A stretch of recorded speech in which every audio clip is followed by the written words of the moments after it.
இரட்டை இலை சின்னம் தொடர்பான தேர்தல் ஆணைய விசாரணைக்காக இபிஎஸ் ஓபிஎஸ் சார்பில் பிரதிநிதிகள் ஆஜராகினர். அதிமுகவின் பொதுச் செயலாளராக எடப்பாடி பழனிசாமி தேர்ந்தெடுக்கப்பட்டது செல்லாது என்றும், இரட்டை இலை சின்னத்தை அவர் பயன்படுத்தக்கூடாது என்றும் சென்னை உயர்நீதிமன்றத்தில் தொடரப்பட்ட வழக்கில் அதிமுகவின் இரட்டை இலை சின்னம் குறித்து இந்திய தேர்தல் ஆணையம் விசாரணை நடத்தலாம் என உத்தரவிட்டது. இதையடுத்து இன்று இந்திய தேர்தல் ஆணையம் இறுதி விசாரணை மேற்கொண்டது. மனுதாரர்கள் நேரில் ஆஜராக உத்தரவிடப்பட்டிருந்த நிலையில் எடப்பாடி பழனிசாமி தரப்பில் சி.வி. சண்முகம் எம்பியும், ஓ. பன்னீர்செல்வம் தரப்பில் வழக்கறிஞர் ராஜலட்சுமி உள்ளிட்டோரும் நேரில் ஆஜராகி விளக்கம் அளித்தனர்.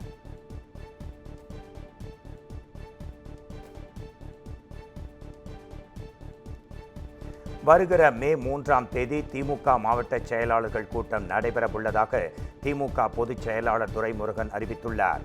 இது தொடர்பான அவரது அறிக்கையில், திமுக தலைவர் மு.க. ஸ்டாலின் தலைமையில் சென்னை அண்ணா அறிவாலயத்தில் மே 3ஆம் தேதி காலை 10:30 மணிக்கு திமுக மாவட்ட செயலாளர்கள் கூட்டம் நடைபெறும் என்றும், மாவட்ட செயலாளர்கள் அனைவரும் தவறாமல் கூட்டத்தில் கலந்து கொள்ளும்படியும் கேட்டுக்கொண்டுள்ளார்.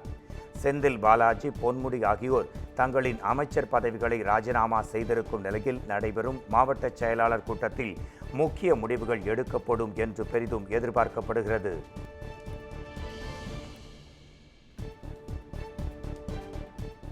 தமிழ்நாட்டை உலுக்கிய பொள்ளாச்சி பாலியல் வழக்கில் வருகிற மே 13ஆம் தேதி தீர்ப்பு வழங்கப்படுவதாக கோவை மகளிர் நீதிமன்றம் அறிவித்துள்ளது. கடந்த 2019ஆம் ஆண்டு பொள்ளாச்சியில் பல பெண்களை குறிவைத்து பாலியல் வன்கொடுமை செய்து அதனை வீடியோவாக பதிவு செய்து மிரட்டிய கும்பலின் கொடூரத்தனம் அம்பலமானது. மேலும் பாதிக்கப்பட்ட பெண் கெஞ்சுவதற்கான வீடியோ காட்சியும் சமூக வலைத்தளங்களில் வெளியாகி சமூகத்தையே பதறச் சிதற வைத்தது. நாட்டையே உலுக்கிய இந்த வழக்கில் சபரிராஜன், திருநாவுக்கரசு, வசந்தகுமார், சதீஷ், மணிவண்ணன், அருளானந்தம், ஹேரன் பால், பாபு மற்றும் அருண்குமார் ஆகிய 9 பேர் அதிரடியாக கைது செய்யப்பட்டனர். இவ்வழக்கை சிபிஐ விசாரணை நடத்தி வருகிறது. கோவை மகளிர் நீதிமன்றத்தில் நடந்து வரும் வழக்கின் அரசு தரப்பு சாட்சியங்கள் முடிவடைந்த நிலையில் குற்றம் சாட்டப்பட்டுள்ளவர்களிடம் விசாரணை நடைபெற்றது. மேலும் சாட்சி விசாரணைகளும் முடிவடைந்த நிலையில் வரும் மே 13ஆம் தேதி தீர்ப்பு வெளியாகும் என கோவை மகளிர் நீதிமன்றம் அறிவித்துள்ளது. தமிழகத்தில் மாவட்ட நீதிபதிகள் 77 பேரை பணியிட மாற்றம் செய்து அரசு உத்தரவிட்டுள்ளது. அதன்படி சென்னை பூந்தமல்லியில் உள்ள வெடிகுண்டு வழக்குகளை விசாரிக்கும் சிறப்பு நீதிமன்ற நீதிபதி இளவழகன் கரூர் மாவட்ட நீதிபதியாகவும், கரூர் மாவட்ட நீதிபதி சண்முக சுந்தரம் சென்னை சிட்டி சிவில் கோர்ட்டுக்கு மாற்றப்பட்டுள்ளனர். பொள்ளாச்சி பாலியல் வழக்கை விசாரித்த கோவை மாவட்ட மகளிர் நீதிமன்ற நீதிபதி நந்தினி தேவி கரூர் குடும்ப நல நீதிமன்றத்திற்கும், கரூர் குடும்ப நல நீதிபதி எழில் ஈரோடு மாவட்டத்திற்கும் மாற்றப்பட்டிருக்கின்றனர். மொத்தம் 77 நீதிபதிகள் பணியிட மாற்றம் செய்யப்பட்டுள்ளனர். ஏப்ரல் 30ஆம் தேதி சார் பதிவாளர் அலுவலகங்களில் பத்திரப்பதிவுக்கான கூடுதல் வில்லைகள் வழங்கப்படும் என பதிவுத்துறை அறிவித்துள்ளது. சித்திரை மாதத்தின் மங்களகரமான தினமான வரும் 30ஆம் தேதி அதிக அளவில் பத்திரப்பதிவுகள் நிகழும் என்பதால் பொதுமக்களின் கோரிக்கையை ஏற்று ஒரு சார் பதிவாளர் உள்ள அலுவலகங்களுக்கு 100க்கு பதிலாக 150 முன்பதிவு வில்லைகளும், 2 சார் பதிவாளர்கள் உள்ள அலுவலகங்களுக்கு 200க்கு பதிலாக 300 முன்பதிவு வில்லைகளும் வழங்க பதிவுத்துறை உத்தரவிட்டது.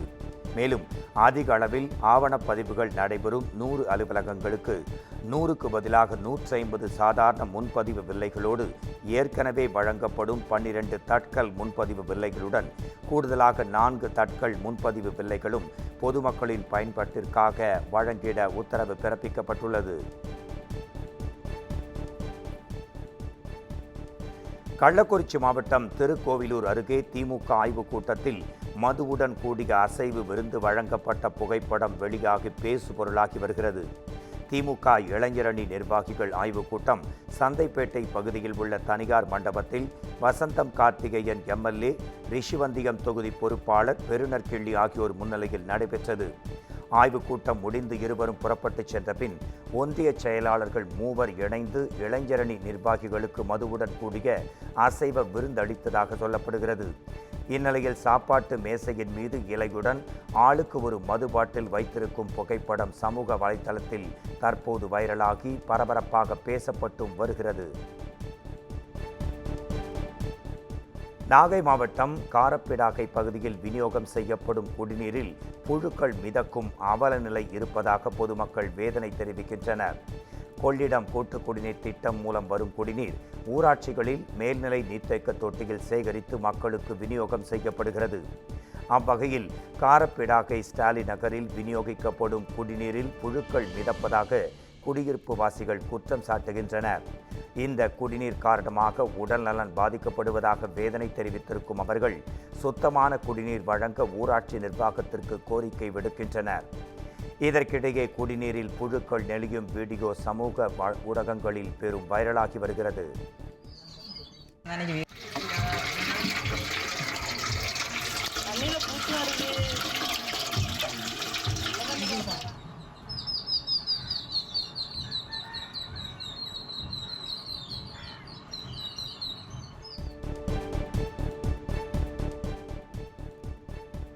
தமிழ்நாட்டில் மதவாதம் ஒருபோதும் நுழைய முடியாது என முதலமைச்சர் மு.க.ஸ்டாலின் திட்டவட்டமாக தெரிவித்துள்ளார். காவல், உள்துறை, மதுவிலக்கு, ஆயத்தேர்வை மானிய கோரிக்கை மீதான விவாதம் நடைபெற்றது. அப்போது பேசிய முதலமைச்சர் மு.க.ஸ்டாலின், தலைமை காவலர்கள் 4,08,000 பேருக்கு வார விடுமுறை அளிக்கப்பட்டு வருவதாகவும், காவலர்களுக்கான பதவி உயர்வு குறித்து ஆணையர், எஸ்பி மட்டுமே முடிவு செய்ய முடியும் என்றும் கூறினார். தமிழ்நாட்டில் பயங்கரவாதம் நுழைய வாய்ப்பிருப்பதாக கூறி பாஜக எம்எல்ஏ வானதி சீனிவாசன் பல்வேறு குற்றச்சாட்டுகளை முன்வைத்தார். இதற்கு பதில் வழங்கிய முதலமைச்சர் ஸ்டாலின், தமிழ்நாட்டில் காஷ்மீரில் நடந்தது போல் ஒருபோதும் நடக்காது என்றும், இங்கு எப்போதும் மதவாதம் நுழைய முடியாது என்றும் திட்டவட்டமாக கூறினார். காஷ்மீர் சம்பவத்தில் கூட நாங்கள் பேசும்போது ஒன்றிய அரசுடைய பாதுகாப்பு குறைபாடு பற்றி இதுவரை நாங்கள் பேசலை. நான் தெளிவாக அந்த செய்தியை கேள்விப்பட்டவுடன் நான் தெரிவித்த செய்தி என்னன்னு கேட்டிங்கன்னா, நீங்கள் எடுக்கக்கூடிய எந்த நடவடிக்கையாக இருந்தாலும் காஷ்மீர் தொடர்பு பிரச்சனை பொறுத்த வரையில் தமிழ்நாடு நிச்சயமாக உறுதுணையாக இருக்கும் என்று தான் நாங்கள் சொல்லியிருக்கிறோம். எனவே எந்த காரணத்தை கொண்டோ தமிழ்நாட்டை பொறுத்தவரை மதவாதம் உள்ளே நுழைய முடியாது முடியாது முடியாது என்பதை நான் தெளிவோடு சொல்கிறேன். செந்தில் பாலாஜி போக்குவரத்து துறை அமைச்சராக பதவி வகித்த காலத்தில் நியமிக்கப்பட்ட இளநிலை பொறியாளர்கள் நியமனத்தை செல்லாது என அறிவிக்க கோரிய மேல்முறையீட்டு மனு மீதான தீர்ப்பை சென்னை உயர்நீதிமன்றம் தேதி குறிப்பிடாமல் தள்ளி வைத்தது. நியமனம் செல்லாது என தொடுக்கப்பட்ட வழக்கு நீதிபதிகள் ஆர். சுப்பிரமணியன் மற்றும் ஜி. அருள்முருகன் அடங்கிய அமர்வில் விசாரணைக்கு வந்தது. அப்போது மனுதாரர்கள் தரப்பில் நியமனம் செய்யப்பட்ட 33 இளநிலை பொறியாளர்களில் 4 பேர் மட்டுமே முறையான தகுதி பெற்றவர்கள் என்று தெரிவிக்கப்பட்டது. அதே நேரம் அரசு தரப்பில் 33 இளநிலை பொறியாளர்களின் நியமனத்திற்கு எதிராக வழக்கு தாக்கல் செய்ய இது பொதுநல வழக்கல்ல என்று தெரிவிக்கப்பட்டது. பணி நியமனம் பெற்றவர்களின் தரப்பில் வழக்கு தொடர்ந்து உள்ள 5 பேருக்கு 33 பேரை ஏன் பணி நீக்கம் செய்ய வேண்டும் என்றும் கேள்வி எழுப்பப்பட்டது. வழக்கில் அனைத்து தரப்பு வாதங்களும் முடிவடைந்தன. அடுத்த நீதிபதிகள் தீர்ப்பை தேதி குறிப்பிடாமல் தள்ளி வைத்தனர். சென்னை பள்ளிக்கரணையில் சாதி மறுப்பு திருமணம் செய்து கொண்ட இளைஞர் ஆணவ படுகொலை செய்யப்பட்ட வழக்கை சிபிஐ விசாரிக்க உத்தரவிடக் கோரிய மனு மீதான தீர்ப்பை சென்னை உயர்நீதிமன்றம் தேதி குறிப்பிடாமல் தள்ளி வைத்தது. பள்ளிக்கரணையைச் சேர்ந்த பட்டியலின இளைஞர் பிரவீன் மாற்றுச் சமூகத்தைச் சேர்ந்த ஷர்மிளாவை திருமணம் செய்து கொண்டதால் கடந்த 2024ஆம் ஆண்டு பிப்ரவரி மாதம் ஷர்மிளாவின் சகோதரர் தினேஷ் மற்றும் நண்பர்களால் ஆணவ படுகொலை செய்யப்பட்டார். இவ்வழக்கை சிபிஐ விசாரிக்க உத்தரவிடக் கோரி பிரவீனின் தந்தை கோபி சென்னை உயர்நீதிமன்றத்தில் மனு தாக்கல் செய்தார். நீதிபதி ஜி.கே. இளந்தரையன் முன்பு இந்த வழக்கு விசாரணைக்கு வந்தபோது வழக்கின் விசாரணை நிலுவையில் உள்ளதாக காவல்துறை தரப்பில் தெரிவிக்கப்பட்டதை அடுத்து கோபியின் மனு மீதான தீர்ப்பை தேதி குறிப்பிடாமல் நீதிபதி ஒத்திவைத்தார்.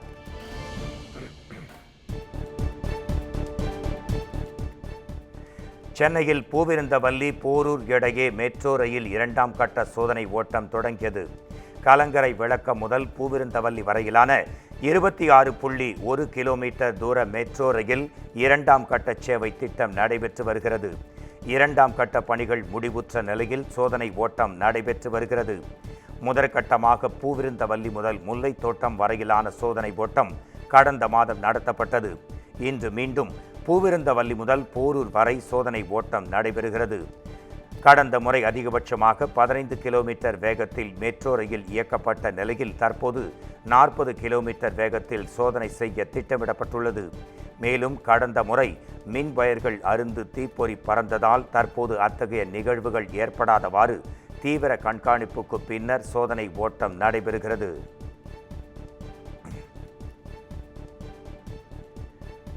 சென்னை தியாகராய நகர் அருகே சாலையில் கிடந்த 1,48,000 ரூபாயை காவல் நிலையத்தில் ஒப்படைத்த பெண் காவலருக்கு பாராட்டுகள் குவிந்து வருகின்றன. மேர்லி ரோட் பக்கெட் ரோட் சந்திப்பு பெரியார் சிலை வழியாக நேற்றிரவு இருசக்கர வாகனத்தில் சென்ற இளைஞர் ஒருவர் தான் எடுத்துச் சென்ற 1,48,000 ரூபாயை தவறவிட்டார்.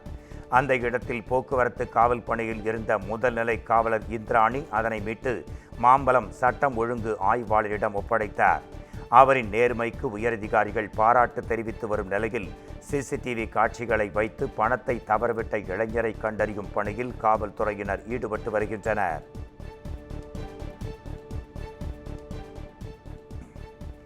பெரியார் குறித்து சர்ச்சை கருத்து தெரிவித்த நாம் தமிழர் கட்சியின் தலைமை ஒருங்கிணைப்பாளர் சீமான் மீது வழக்கு பதிவு செய்ய மணப்பாறை நீதிமன்றம் உத்தரவு பிறப்பித்தது.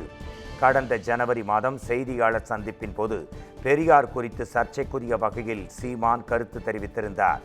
இதனை கண்டித்து பல்வேறு அமைப்பினர் போராட்டத்தில் ஈடுபட்டனர். இந்நிலையில் சீமான் மீது நடவடிக்கை எடுக்க வலியுறுத்தி முரளிகிருஷ்ணன் என்பவர் மணப்பாறை குற்றவியல் நடுவர் நீதிமன்றத்தில் வழக்கு தொடுத்தார். இவ்வழக்கை இன்று விசாரித்த மணப்பாறை நீதிமன்றம் சீமான் மீது வழக்கு பதிவு செய்து விசாரணை நடத்த காவல்துறையினருக்கு உத்தரவு பிறப்பித்தது.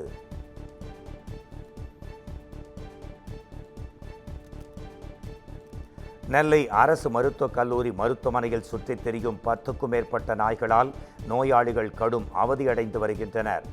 நெல்லை அரசு மருத்துவமனைக்கு நாள்தோறும் 1000க்கும் மேற்பட்ட மக்கள் சிகிச்சை பெற்று செல்கின்றனர். அதேபோல் 300க்கும் மேற்பட்டோர் உள்நோயாளிகளாக சிகிச்சை பெற்று வருகின்றனர்.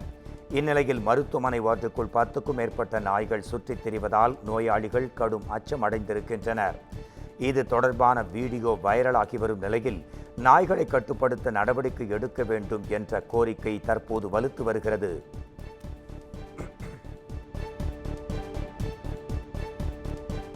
சென்னை மருத்துவமனையில் அனுமதிக்கப்பட்டிருந்த பாகிஸ்தான் நாட்டவர் சிகிச்சை பலனின்றி உயிரிழந்தார்.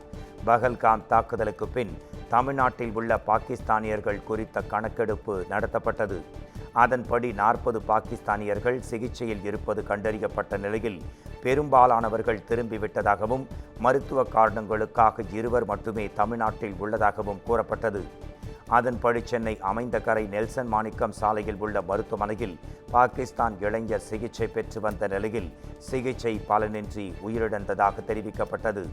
தொடர்ந்து இளைஞரின் உடலையும் இளைஞரின் தாயையும் விமானம் மூலம் சொந்த நாட்டுக்கு பத்திரமாக அனுப்பும் பணி மேற்கொள்ளப்பட்டு வருகிறது. நீதிமன்ற உத்தரவுகளை நிறைவேற்றாத அரசு அதிகாரிகளால் நீதிமன்ற நேரம் வெகுவாக வீணடிக்கப்படுவதாக சென்னை உயர்நீதிமன்றம் வேதனை தெரிவித்துள்ளது.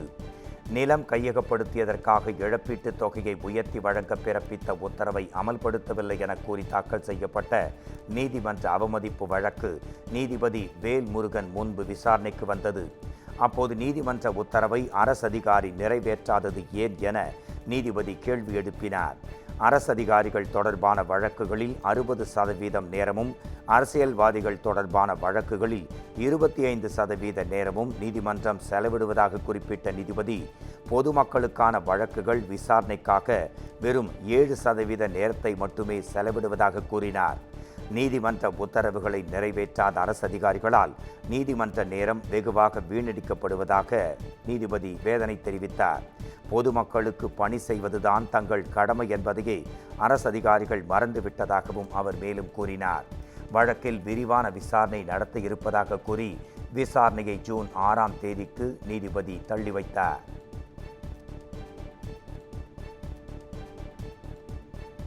காவல்துறையினருக்கு வார விடுமுறை வழங்குவது தொடர்பான அரசாணையை முறையாக நடைமுறைப்படுத்தவும், தவறும் பட்சத்தில் நீதிமன்ற அவமதிப்பு நடவடிக்கை வழக்கு தாக்கல் செய்யலாம் என்றும் மதுரை நீதிமன்றம் உத்தரவிட்டுள்ளது. காவலர்கள் முதல் சார்பு ஆய்வாளர்கள் வரை உள்ளவர்களுக்கு வார விடுமுறை வழங்கப்பட வேண்டும் என கடந்த 2021ஆம் ஆண்டு பிறப்பிக்கப்பட்ட அரசாணையை நடைமுறைப்படுத்த உத்தரவிடக் கோரி ஆஸ்டின்பட்டி காவல் நிலைய காவலர் செந்தில்குமார் என்பவர் அளித்த மனுவின் மீதான வழக்கில் இன்று நீதிபதி பட்டு தேவானந்த் தீர்ப்பளித்தார். காவலர்களுக்கு வார விடுமுறை வழங்குவது தொடர்பான அரசாணையை முறையாக நடைமுறைப்படுத்துவதை உறுதி செய்ய வேண்டும் என்றும், தவறும் பட்சத்தில் சம்பந்தப்பட்ட நபர்கள் மீது நீதிமன்ற அவமதிப்பு நடவடிக்கை வழக்கு தாக்கல் செய்யலாம் என உத்தரவு பிறப்பித்து வழக்கை முடித்து வைத்தார்.